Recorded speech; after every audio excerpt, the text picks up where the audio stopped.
Assalamualaikum. Jangan scroll, tunggu saya. Semua nak ucapkan selamat Hari Raya Maaf Zahir dan Batin kepada semua sekali, terutama sekali customer-customer Mamu yang dulu pernah makan burger kandak, dan mungkin ada beberapa tragedi yang tak apa nak kena, apa kecewa, apa tak rasa hati ke apakah.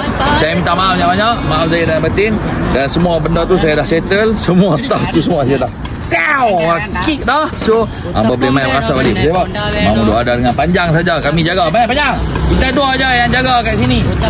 Okey. So hangpa boleh main rasa burger kandak. Okey, jadi nak beritahu apa yang mana balik ke Pulau Pinang bercuti panjang sepenang Hari Raya, ambillah kesempatan ni untuk rasa burger kandak. Okey, apa nak saya biasa pun ada. Ya. Apa nak saya biasa pun ada, apa nak saya penampak pun ada. Dan kita juga bawa kebab Round Island. Jadi hangpa boleh main bertempat di Taman Preschool Jalan Terengganu.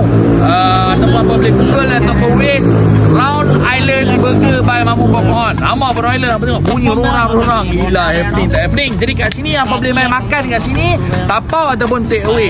Hangpa juga boleh beli ayak kat sini. Okey. Ayak ada, burger ada, kebab pun ada. Apa lagi? Mainlah ramai-ramai. Siapa orang kita? Saya Kobe Kolap Kering. Kalau kena mata putih.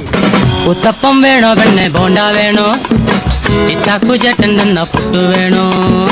Uttapam veno penne bonda veno, ittaku jattanna puttu veno.